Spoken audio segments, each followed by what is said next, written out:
This is going to be a long one. I tried to make it short, and I really tried to make it short, but this one's complicated, but it's super important. Today's topic is the hidden cause of sciatica and how to fix it. Today's Wednesday, so we have a stretch. This is called the neurodynamic stretch. But like everything else, our goal is to give you the tools to help you make better healthcare decisions, but also give you tools so you too can get your life back. You do not have to live in pain, and our goal is to free pain from the planet, at least back pain and sciatica, because we can fix that. So if you're struggling, this is for you. This is the hidden cause, and this is one that we've never talked about before because it's kind of the end of care for us. We get patients that are really sort of have a lot of problems deep inside their back. We've talked about that, bulging disc, herniated disc, stenosis. But after those slowly start to get better, there's a point where you have to do the stretch, the neurodynamic stretch. And I'm going to explain that to you. And this one's a little bit deeper than most. I mean, some are deep, but this one's, I think, the deepest. So we have a 12-step process. We fix the disc. We exercise, strengthen, stabilize, give you tips. But today's about the corrective functional movement pattern and exercises. And again, I think if you watch all our videos, you will have enough understanding to start to solve these problems on your own, but we don't encourage you to do that. Matter of fact, this is not a treatment. I'm not offering you a treatment. I'm offering you services. If you want to come visit us, we can treat you. But if you have not seen a doctor, you need to be aware of what your problem is. You don't want to have a problem that goes undiagnosed, so you need to get a diagnosis. Okay? This is not a diagnosis, nor is this a treatment, but I think everybody understands that. Typical spine, and this is important. I know we've done the anatomy before, but this is important because it's the part of the spine that aggravates the nerve root that we're trying to fix today. Typical spine looks like this, 24 vertebrae between the head and the hips. Between each vertebrae, there's a disc. So the vertebrae are the bones. In between each vertebrae, there's a disc. And 24 between the head and the hips. In between each vertebrae, there is a nerve that exits directly off of the spinal cord. And those nerves are inside of a sleeve. And the sleeve is what we're addressing today, or the relationship of the nerve and the sleeve. Typically, sciatica is a pinching of the nerve that exits through the foramen off of the spinal cord. So it's in this area that nerves get pinched that cause sciatica. Herniated disc is probably the most common one. We've talked about how we treat the herniated disc. This is all about the evolution of back pain. Back pain treatment is evolving, and we're sort of pushing it forward. We have the ability to solve problems deeper within the spine, but typical spine, nerves that exit go down the legs. This is the sciatic nerve. What are the reasons? Bulging disc, herniated disc, degenerative disc, stenosis, spondylolisthesis. Those are the 5 main reasons. And all those reasons ultimately will pinch the nerve. The nerve, as it's exiting the spine, will be pinched. And when the nerve is pinched, it'll start to aggravate the nerve. And a couple things will happen. You'll decrease blood flowing through the nerve, which is a problem. You'll increase inflammation in and around the nerve. So you'll get some inflammation in the area where the nerve exits. You get some inflammation around the nerve, and you also get a little compression of the nerve. And then you'll build up little adhesions inside the nerve. So it's the compression or the pinching of the nerve that then leaves sort of a secondary problem. And the secondary problem is a buildup of fluid inside the nerve, and it's connective tissue sort of compressing a little bit. They call it adhesions, and or an inflammatory process in and around the nerve that prevents the nerve from being able to do what it needs to do. So our goal is to fix these problems. We free up the space where the nerve is, and after we free up the space, what happens is we have to address the nerve itself, which is what we're talking about today. It's the neurodynamic stress It's also known as flossing. It's also known as gliding. Okay, we need to get the nerve functioning better. Nerves move. And as nerves move, if they're not moving the way they should, you get a little compression of the nerve, or you get dysfunction in the nerve. Somebody sent me a message the other day in one of our YouTube channels, and they said, what are the symptoms? What am I experiencing? Why is this happening? And it happens a lot with our patients. With our patients, after we free up the space where the nerve is being pinched, we then address the nerve. You may have some sort of residual nerve irritation, like numbness or a slight aggravation or pain that then goes down the leg. So what we have to do is really address again, I told you this is going to be a long one, right?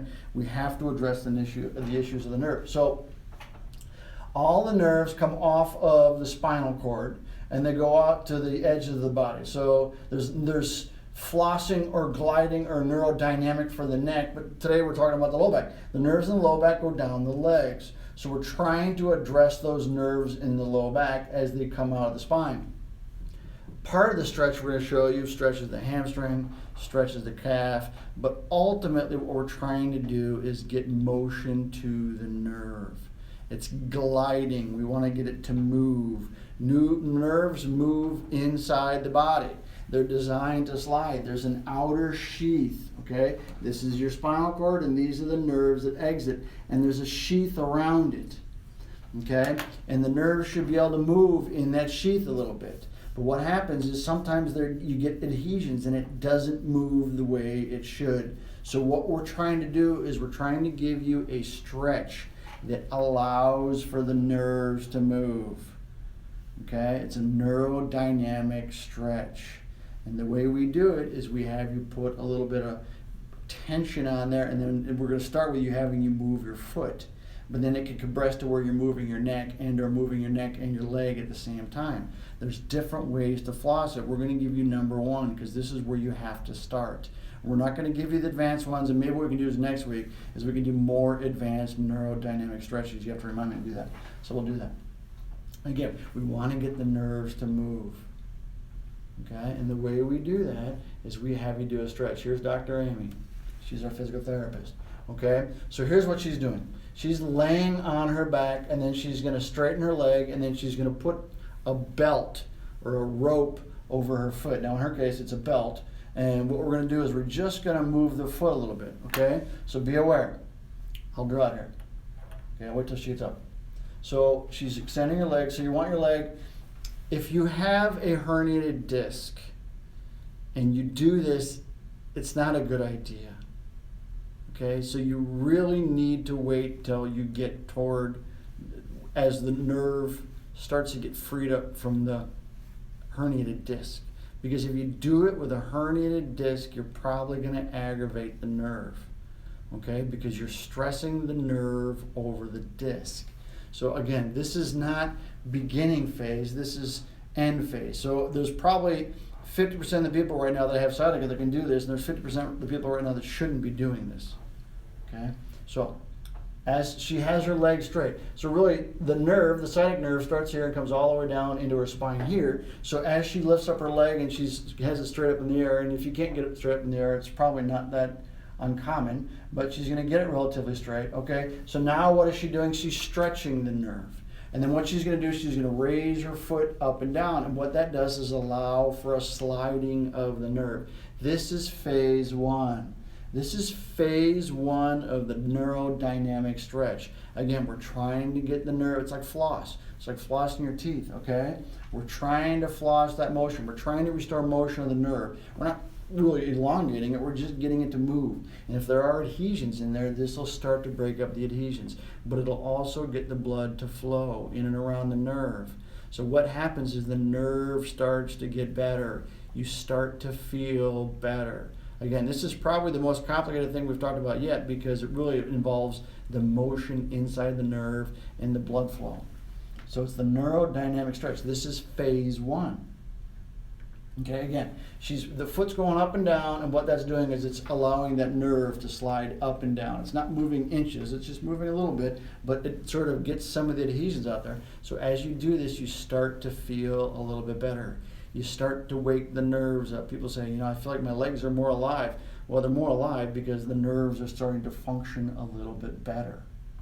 Okay, so that's the beginning phase. But as you go to the next phase, what you want to do is you're going to start to do more gliding where you can raise your leg up, and as you raise your leg up, you bring your head back. Okay, and then you put your leg down and you put your head down. You raise your leg up and you bring your head back, and that allows for the nervous system from the toe all the way up to the head to sort of smooth a little bit. Okay, and then more advanced is where you raise your leg up and then you bring your head down. Okay, because that's actually stretching the nerve. But that's advanced. You don't want to start there.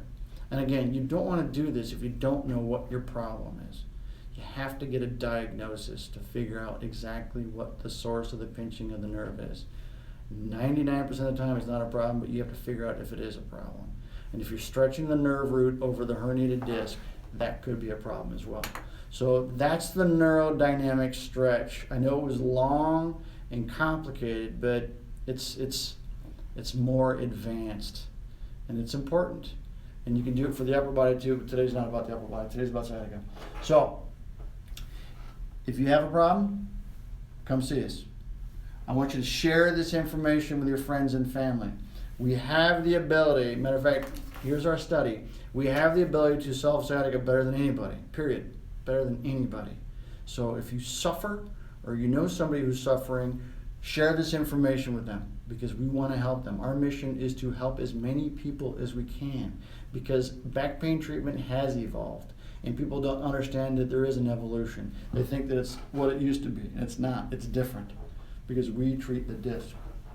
Share our information, like us on Facebook, also subscribe to our YouTube channel, follow us on Instagram, and follow us on Twitter.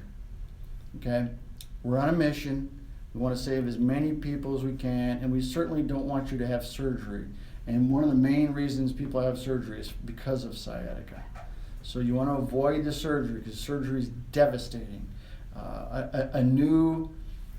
They decided recently that they're going to change the way people treat their back. They're trying to eliminate people taking the narcotics because people are overdosing and they're dying. So they've changed the entire protocol of how to treat back pain. What they're saying is you need exercise and treatment before you get any medication, so we can help you.